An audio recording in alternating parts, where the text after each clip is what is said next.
Bonjour Lucille, tu vas bien? Bonjour Manon, ça va et toi? Ça va, super. Encore merci d'avoir accepté l'invitation pour parler Avec de plaisir. Paris. Trop cool, j'ai hâte. Ouais. Alors, est-ce qu'on peut commencer déjà pour que tu te présentes, pour qu'on sache qui tu es et ce que tu fais? Ça marche. Donc moi c'est Lucille. Je fais des vidéos sur Paris sur YouTube. D'un point de vue local, en fait, je m'étais rendu compte en faisant visiter Paris à mes amis américains que il y avait beaucoup d'idées reçues sur Paris et j'avais envie de partager ça aussi avec plus de monde. Donc c'est comme ça que j'ai commencé ma chaîne. Ok, c'est super, c'est top. Et tu es d'originaire de Paris? Non, en fait, j'ai grandi dans le sud de la France et j'ai déménagé à Paris quand j'avais 17 ans pour mes études. Ah oui. Et après, bon, j'ai eu une vie un peu compliquée. J'ai habité dans 8 pays différents. Mais Wow. entre ces pays, je revenais à chaque fois à Paris. Donc, je redécouvrais Paris avec un œil neuf. Donc, c'est une chose que j'aime beaucoup faire. Ok, c'est top. Et qu'est-ce qui... Ah, bon, t'as peut-être pas choisi Paris, t'as peut-être choisi Paris grâce ou à cause de tes études, mais est-ce qu'il y a quelque chose qui te fait justement rester à Paris ou qui te fait revenir à Oui, en fait, Paris? par rapport aux autres grandes villes du monde, donc moi, j'ai habité en particulier à New York et à Londres. Je trouve que la qualité de vie est vraiment super. On Mhm. vit bien à Paris, c'est une ville qui est agréable. Il y a beaucoup de choses à faire, mais c'est pas trop stressant. C'est une ville qui est très belle aussi. Et bon, il y a de super restaurants aussi, donc ça j'aime bien. Ouais, donc c'est vrai que tu as une comparaison avec New York et Londres qui sont un peu les grandes villes, les grandes sœurs de Paris. Oui, Donc c'est une bonne comparaison, ouais. c'est sûr. Et comparé, par exemple, quand on s'est récemment réinstallé depuis New York, en fait, être de retour à Paris, c'est vraiment presque comme être en vacances par rapport à New York. Ah ouais, c'est sûr, ouais. Tu parles au niveau de la météo ou plus du mode de vie? Vraiment du mode de vie. Ouais, mode de New York, vie. c'est une ville où on n'arrête jamais, tout le monde parle tout le temps de travail, tout le monde est tout le temps en train de travailler, jour et nuit, même les week-ends, alors qu'à Paris, il y a vraiment une appréciation de la vie et du temps personnel euh, Mhm. que moi je trouve est très agréable, surtout quand, comme tu le sais, j'imagine, quand on est entrepreneur, on a Mhm. tendance à travailler tout le temps, donc c'est bien de pouvoir déconnecter un petit peu de temps en temps et ça, c'est C'est sûr. facile à faire à Paris. Ouais, c'est vrai que ça doit être agréable. Est-ce que tu peux partager quelques endroits à Paris que peu de gens connaissent, mais qui valent vraiment la peine d'être visités, un peu les endroits secrets? Oui, avec plaisir. Alors, à moi, de mes quartiers préférés, c'est celui où j'habite, c'est les Batignolles. C'est un quartier que personne ne connaît, Pas hyper connu, non? même des gens qui habitent à Paris, en fait, ils se disent, ah, c'est le 17e, c'est peut-être trop calme, on va pas y aller. Mais en fait, il y a des petites poches dans le 17e où il se passe vraiment beaucoup de trucs. Et les Batignolles, c'est vraiment ça. En fait, c'est une ambiance de petit village. Les immeubles sont un peu moins hauts que dans le reste de Paris. Il y a beaucoup de petits commerces, beaucoup de parcs. Les gens se connaissent pas mal, donc on voit souvent les mêmes personnes et il y a vraiment cette ambiance village que je trouve nulle part ailleurs à Paris. Donc là, c'est un endroit que j'aime beaucoup pour cette raison. Ok, c'est top, ouais. Et comment est les rues? Est-ce que c'est des rues un peu pavées? Est-ce qu'il y a un peu de nature? Oui, alors il y a pas mal de rues piétonnes et commerçantes, donc avec des boucheries, des boulangeries, des fromagers, plein de petits commerces indépendants. Et après, il y a pas mal de petites rues pavées, donc c'est vraiment de toutes petites rues. Et bien sûr, il y a le Square des Batignolles, le parc Martin Luther King qui font une sorte de gros espaces verts au cœur du quartier. Ok, intéressant. Je connais très mal Paris, hein. Mais Oui. j'ai déjà entendu parler des Batignolles. Personne ne connaît. Vraiment, c'est assez marrant parce que c'est un peu un secret. Je me suis rendu compte que beaucoup de personnes que je connaissais finalement habitaient dans dans mon quartier, mais avant, j'en avais jamais entendu parler. Et à chaque fois que j'en parle à des personnes qui connaissent pas forcément le quartier, qui y habitent pas, elles connaissent pas. Donc c'est vraiment un secret. Ah ouais. Mais une fois qu'on a découvert, on fait partie du cercle des connaisseurs des Batignolles. Ah, ok, espérons que le secret soit préservé. Voilà. Et Ok. ça attire un certain type de personnes aussi qui, du coup, aiment bien cette ambiance village et aussi les petits commerces, les petits restaurants de quartier. Ok, c'est intéressant, c'est top. Justement, est-ce que, bon, tu parlais, donc c'est le 17e arrondissement, quartier des Voilà. Batignolles. Est-ce que tu as d'autres quartiers que tu aimes bien? pour te promener tranquillement, qui sont agréables? Oui, j'en ai pas mal. Alors, il y en a un qui est quand même très connu. Mais moi, j'ai un bon conseil. C'est Montmartre. Montmartre, en Oui. fait, c'est très Ah ouais, bien d'y j'adore aller aussi. soit très tôt le matin, soit très tard le soir. Et parce qu'il y a personne. Et du coup, Ouais. c'est super joli. C'est vraiment sympa. Pour les gens qui aiment la course à pied, bah, c'est une colline, donc c'est un bon endroit où faire de la course à pied. Et le soir aussi, c'est très romantique. Donc, faire une petite promenade sympa en couple, c'est toujours, c'est toujours cool là-bas. Ah ouais, c'est top. C'est vrai que moi, à chaque fois que je vais à Paris, les seules fois où si j'ai un petit peu de temps, c'est là où je vais à Montmartre. En plus, c'est pas trop loin de la gare. J'arrive gare de l'Est et Ah oui, c'est facile d'y marcher, ouais. ouais, ouais, c'est vraiment chouette. C'est aussi un de mes quartiers. Enfin, je connais pas trop Paris, mais j'adore ce quartier en tout cas. Et après, il y en a plein d'autres. Moi, j'aime bien aussi dans les quartiers pas trop connus, certaines parties du 20e arrondissement entre Belleville et Ménilmontant. Là, c'est une ambiance différente parce que c'est un quartier qui est hyper multiculturel où il y a plein de restos de différents pays du monde, en particulier des restos chinois qui sont très bons. Et ça donne aussi un autre regard sur Paris qui est pas forcément un regard auquel les gens s'attendent parce que Paris, c'est une ville qui est extrêmement multiculturelle. Il y a des gens Mm. de partout dans le monde et c'est cool de voir ça aussi. Mais oui, oui, il y a même, on dit, je sais que je crois que c'est le 13e, on dit c'est le quartier chinois. Il y a même des quartiers Oui, oui, qui oui. ont une forte, on va dire, regroupement de nationalités installés avec des boutiques, des restaurants. Donc, Oui, exactement, ouais. Et Mhm. même en fait, il y a plein de nationalités différentes. Un peu plus loin dans le 20e arrondissement, il y a une sorte de mini quartier colombien. Ah, Euh, excellent. Et enfin, c'est très niche, on peut juste le trouver soit si on est colombien, et c'était un ami colombien qui me l'avait montré justement, Ah euh, ouais.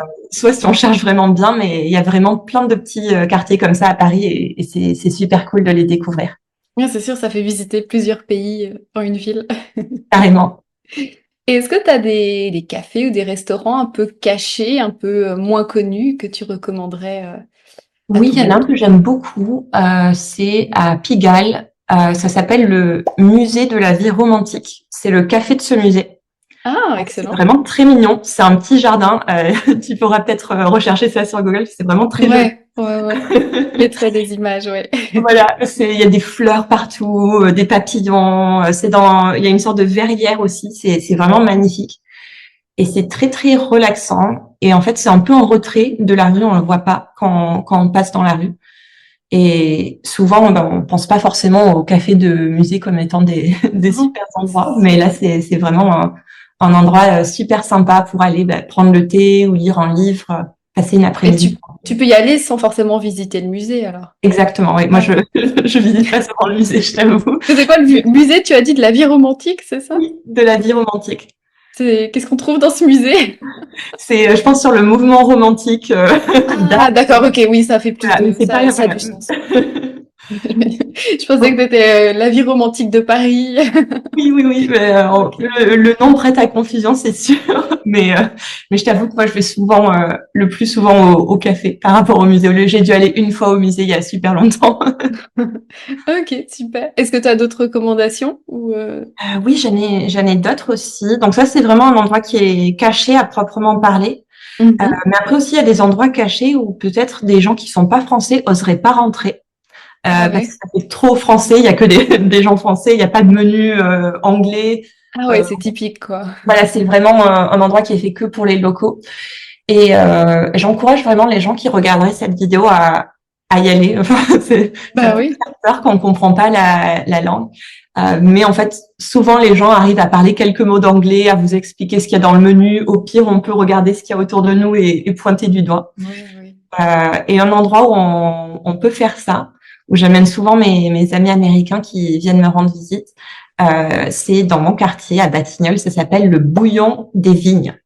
C'est Oh. un super petit resto traditionnel français où les serveurs sont super, super sympas, on mange très bien, on s'y sent bien, on passe une bonne soirée et c'est vraiment super. Ah, génial, c'est une bonne recommandation, hein, un restaurant comme ça, oui, ou typique, ou du coup, c'est pas un restaurant touristique, j'imagine, et du coup, on se sent vraiment dans la vie parisienne. Oui, oui, oui, c'est vraiment agréable de faire ça. Et je sais souvent quand on voyage dans un endroit, ben, parfois on peut choisir des solutions plus faciles ou C'est ça. par exemple il y a un menu en anglais déjà tout de suite on sait ce qu'on va manger. ce qui est pas forcément le cas si les gens qui nous regardent vont au Bouillon des Vignes, ils vont pas forcément tout comprendre. Mais ça vaut le coup de passer au-delà de cette barrière de la langue et pas hésiter à regarder que font les gens autour de nous, là où il y a beaucoup de monde, là où il y a de l'ambiance locale et peut-être découvrir de nouveaux endroits aussi. C'est ça, c'est sortir de sa zone de confort. Et Exactement. C'est comme ça je pense que c'est comme ça qu'on vit les meilleures expériences. Absolument, je suis d'accord avec toi. Ok, super, merci pour cette recommandation. Et d'autres recommandations plutôt sur les activités. Est-ce qu'il y a des activités peut-être atypiques à faire à Paris qui sont pas forcément connues? Oui, j'en ai pas mal. Alors, il y en a une qui est très simple, qui est peut-être connue, mais il faut vraiment la faire et c'est trop bien. Qu'on soit parisien ou de passage, tout le monde adore. C'est pique-niquer, en particulier au bord de la Seine, de la rivière qui passe à travers Paris. C'est vraiment super, c'est magnifique. Il y a une bonne ambiance parce que l'été, tout le monde est là. Et ça peut être une bonne manière de voir de belles choses tout en s'intégrant dans la vie locale. Ça, c'est une de mes activités préférées que je fais souvent avec des amis qui viennent me rendre visite. Après, dans les autres activités que j'aime bien faire avec des amis qui me rendent visite, je les amène souvent faire des dégustations de vin et de champagne. Excellent. Et ça, c'est vraiment cool aussi. Il y a une boutique de champagne que j'aime beaucoup qui est vers de l'autre côté de la rivière par rapport à moi. Je crois que c'est dans le 5e arrondissement ou le 6e. Ça s'appelle Dilettante. C'est vers Saint-Michel. Et ils ont une belle cave souterraine avec des arches. Ça fait c'est vraiment souterrain, quoi. Ah ouais, c'est typique, c'est une cave, quoi. C'est une vraie cave. Voilà. Et en fait, ils font déguster des champagnes de petits producteurs. Et souvent, ils font venir les producteurs qui expliquent comment eux, ils fabriquent le champagne. Et ça, c'est souvent cool pour les gens qui viennent me rendre visite parce que, bien sûr, ils ont déjà bu du champagne, mais ils voient pas en fait tout l'art qu'il y a derrière, la tradition qu'il peut y avoir derrière, et aussi le fait que en fait, c'est un savoir-faire familial qui se passe de génération en génération. Ça donne un autre regard sur quelque chose qui est déjà connu. C'est sûr. En plus, s'ils n'ont pas l'opportunité d'aller en Champagne, ils peuvent en apprendre à Paris même. Donc, c'est une bonne activité. Ça fait partie de mes 2 activités préférées à faire avec des copains qui me rendent visite. Okay. C'est simple, mais c'est typique de Paris. Oui, et c'est un petit peu différent. Ils n'auraient pas trouvé ça tout seuls. C'est sûr, ouais, c'est sûr. Il faut se renseigner, il faut trouver les bons endroits. C'est ça qui est difficile. Donc, c'est pour ça que les recommandations, c'est top. C'est sûr. Ok. Et est-ce que pour toi, enfin selon toi, il y a, enfin quels sont les meilleurs moments de l'année pour visiter Paris? Oui, moi j'adore le printemps. Le printemps à Paris, c'est trop bien. Alors pas cette année, malheureusement, il y a plus de temps. Mais oui, on a eu un mauvais printemps. Sauf cette année, c'était pas terrible, mais d'habitude il fait beau. Il pleut pas trop. Il y a pas encore trop de monde comme l'été. Ouais. Et c'est vraiment une super période parce que les gens sont de super bonne humeur parce que il recommence à faire beau, les gens recommencent à sortir, à faire des pique-niques, à aller en terrasse. Et c'est vraiment un super moment. Je recommande pas forcément l'été parce qu'il y a beaucoup de gens et pour les nationalités où les gens sont habitués à avoir la clim, on n'a pas la clim à Paris. Les gens ont trop chaud, ils en peuvent plus. Donc pas forcément l'été, surtout si vous êtes sensible à la chaleur, faites pas ça, c'est dangereux. Ouais, peut-être après l'automne, ça peut être aussi sympa, début d'automne. L'automne c'est aussi cool aussi. Septembre, octobre, les gens sont rentrés, il y a plus de vie dans les quartiers locaux aussi. Ouais. Donc ça c'est pas mal aussi. Ouais, ce que tu dis l'été, il y a peut-être du monde, il y a peut-être beaucoup de touristes, mais moins de Parisiens, enfin moins de locaux, j'imagine. Ouais. C'est ça. Oui, moi je l'ai beaucoup vu pendant les JO où c'était vraiment exacerbé cette dynamique. Dans mon quartier, il y avait personne. Enfin vraiment, c'était. Ça me rappelait les périodes de confinement où il y avait vraiment personne dans les rues. Et quand j'ai fait du vélo pour aller aux épreuves, en fait, tout le monde était dans un petit carré dans le centre de Paris. Il y avait énormément de monde. Ah ouais, c'était concentré, ça devait être spécial, c'est sûr. Ouais. C'était unique comme ambiance. Alors c'était vraiment sympa parce que tous les gens qui participaient au JO étaient trop contents d'être là. Ben oui. Ce n'est pas forcément le cas d'habitude puisque si on fait la file d'attente dans le Louvre pendant 3 heures, peut-être qu'on est de moins bonne humeur après. C'est sûr. Ouais, non, non, ça a été une bonne réussite quand même, ces JO. Ah oui, c'était vraiment sympa d'y être cet été. Ouais. Et est-ce que tu as des conseils alors plus sur les pièges à éviter, les pièges à touristes? Oui, en fait, il y en a pas mal parce que Ouais. souvent Paris, c'est une des destinations principales où les gens Mm, vont. exact. C'est la première destination où les gens vont, par exemple, quand ils veulent aller à l'étranger. Mm, Je donne ici l'exemple des États-Unis où j'ai habité pendant assez longtemps, donc je connais bien, mais ça doit être pareil dans d'autres pays aussi. En fait, le premier pays auquel les gens pensent en se disant je vais aller à l'étranger, c'est la France, et la première ville à laquelle ils pensent, c'est Paris. Paris, exact. Ouais. Donc, du coup, ils n'ont pas énormément d'expérience pour éviter certains pièges à touristes qui sont souvent les mêmes partout. Mhm. En particulier, les gens qui viendraient pas forcément de très grandes villes. Pour eux, c'est plus difficile parce que ils sont pas habitués tout simplement à avoir les dynamiques des grandes villes. Et en fait, il y a certaines choses qui, pour les personnes qui habitent dans des grandes villes comme Paris, mais aussi New York, Londres, Los Angeles, toutes les grandes villes, ça nous paraît normal. Par exemple, si quelqu'un vient nous voir dans la rue pour nous faire signer une pétition, ça semble suspect. On va forcément avoir des signaux d'alerte. On va dire, oula, je vais voir ce qui se passe, mais je vais pas être forcément confiant. Ou si quelqu'un nous offre quelque chose, Ouais. c'est jamais en cadeau. Il y a forcément quelque chose en retour. Et ça, on le sait parce qu'on habite dans des grandes villes, mais pour les gens qui habiteraient pas forcément dans des grandes villes, on peut parfois se laisser prendre au piège. Et ça, il y en a vraiment pas mal à Paris. Alors, je pense autant que dans les autres villes. Mais c'est exacerbé puisque Paris est une ville extrêmement touristique. Ouais. Dans les autres pièges que je vois, c'est pas forcément des pièges dans le sens où c'est dangereux ou c'est une arnaque. Mhm. Ça va être aussi tout ce qui est aller juste dans des endroits qui valent pas le coup. Ah Où on ouais. se dit j'ai vraiment dépensé tout mon argent mais c'était nul. Il y en a pas mal à Paris aussi, donc faut bien faire ses recherches sur les bons endroits. Et se dire que si par exemple, on mange juste à côté d'un monument touristique, ça va être très cher, pas très Mm. bon. Donc, vaut mieux faire un petit peu ses recherches.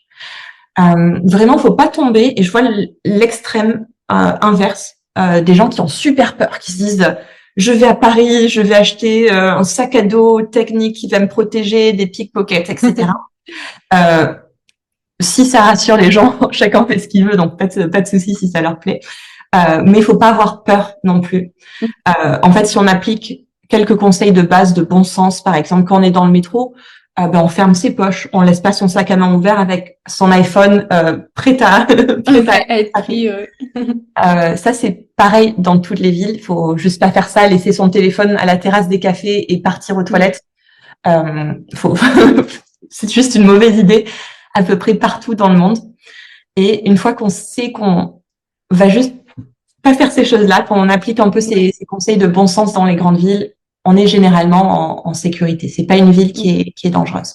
Non. Mhm, mhm. Faut juste faire attention. C'est deux, trois Voilà, choses, c'est sûr. exactement. Ok, super, merci. Et au niveau des comportements ou pratiques à éviter plus par rapport aux locaux, pour éviter de les énerver ou d'être peut-être mal poli, comme il y a forcément une différence culturelle. Oui. En fait, je trouve que c'est important quand on voyage de toujours se renseigner à ce sujet-là. Donc, c'est valable pour Mm. Paris, mais dans tous les pays du monde. Oui. Mm. Les marques de politesse sont différentes. Il y a un très gros truc à Paris que les visiteurs font, qui est pas du tout acceptable en France, c'est ne pas dire bonjour. Ça, c'est Ouais. extrêmement important en France. Mm. Et en fait, c'est pas important, par exemple, aux États-Unis, où j'habitais. Moi, je suis conditionnée à dire bonjour, donc quand je parle à quelqu'un, je vais lui dire bonjour, mais si la personne ne me répond pas en me disant bonjour, je vais me sentir mal, mais je sais que c'est Ouais. différent culturellement, mais quand même, au fond de moi, je me sens pas bien. Je comprends. Et en fait, en France, c'est pareil. Il faut juste faire attention à commencer Mm. toutes ces interactions par une formule de politesse, dit bonjour, merci, s'il vous plaît. Ouais. Même si on sait pas le dire en français, si on a oublié, même le dire en anglais, c'est mieux que ne pas le dire. C'est sûr, ouais. Mm. Et souvent, quand on parle pas la langue, on peut avoir tendance peut-être à être timide, à juste ne rien dire. Mais vaut mieux avoir l'air de dire bonjour, même si c'est dans sa langue, que ne rien dire du tout. Ouais, ou même un petit geste pour Voilà, dire oui, on fait un ça. petit coucou Ouais. à la place. Et la plupart des gens qui ont des mauvaises expériences, en fait, souvent, ils n'ont pas forcément dit bonjour aux gens ou ils se sont exprimés de manière trop directe. Ouais. Par exemple, aux États-Unis, certaines personnes, et c'est quand même pas très poli là-bas, vont pouvoir avoir tendance à donner des ordres à des personnes qui vont les servir, par exemple, dans des restaurants. Par exemple, donnez-moi de l'eau, au lieu de dire, s'il vous plaît, pouvez-vous m'apporter une carafe? Et c'est vrai que ça, c'est très mal reçu en France. On n'a pas envie de recevoir des ordres. Non, c'est sûr, oui, c'est typiquement français, mais il faut être poli, il faut être poli, même si des fois on ne l'est pas avec nous, malheureusement. Oui, exactement. Ouais. Essayer d'être poli, ça va toujours obtenir un meilleur résultat que de dire les choses trop directement. Exact, ouais. Et quel conseil tu donnerais à quelqu'un qui visite Paris pour la toute première fois? Ouh, ça c'est une bonne question.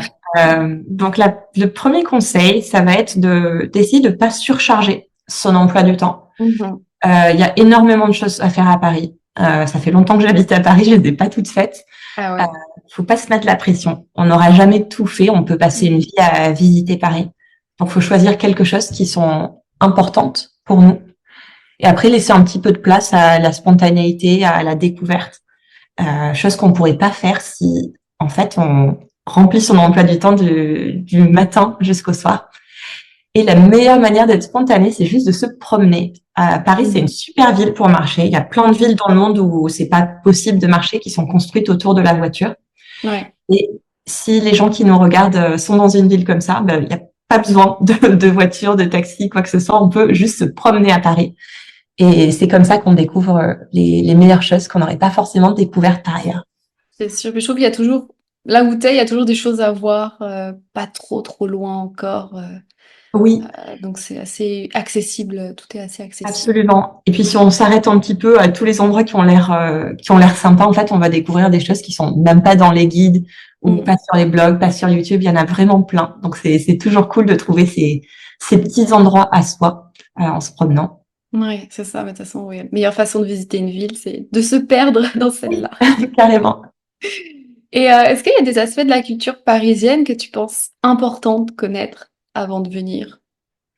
Donc, on a déjà pas mal parlé de la politesse. Pour moi, c'est le truc principal. Une autre chose que je veux dire aux gens qui nous regardent, en fait, c'est qu'il y a pas mal de stéréotypes sur la France et qui sont les Français, comment ils se comportent. Et en fait, il faut garder en tête que Paris, c'est une ville, comme je le disais tout à l'heure, extrêmement diverse. Il y a plein de gens différents qui viennent de régions de France différentes, de pays différents.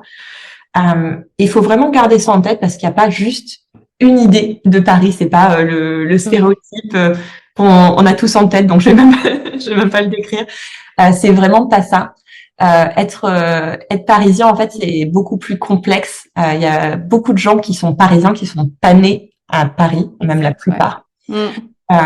Et donc garder ça en tête, en fait, parce que la culture française correspond pas forcément aux idées reçues qu'on se fait. Ok, ouais, non, mais t'as raison. Si on garde les stéréotypes, après on est bloqué et figé sur certaines choses. C'est sûr. Oui, c'est sûr. Est-ce que tu as des conseils pour, on va dire, découvrir une bonne cuisine parisienne, de bien choisir son restaurant? Quels conseils tu donnerais? Comment savoir ça? Il y en a un qui Même pour un Français, c'est difficile. Il y en a un qui marche partout, c'est de regarder des locaux, juste d'être tranquille, de regarder autour de soi, de regarder quelques locaux qui ont l'air de s'y connaître, vous savez, qui vous ressemblent un petit peu. Vous dites, tiens, cette personne-là a l'air pas mal, et de regarder où ils vont, à la boulangerie, ou alors je vous dis pas de suivre les gens, faut pas, mais de regarder où les gens qui ont l'air comme vous vont en termes de boulangerie. Est-ce qu'il y a des gens qui ont l'air de savoir ce qu'ils font à cette boulangerie ou au resto. Ça, c'est un truc qui marche pas mal. Un autre truc aussi, en fait, c'est d'essayer de pas regarder des guides en anglais.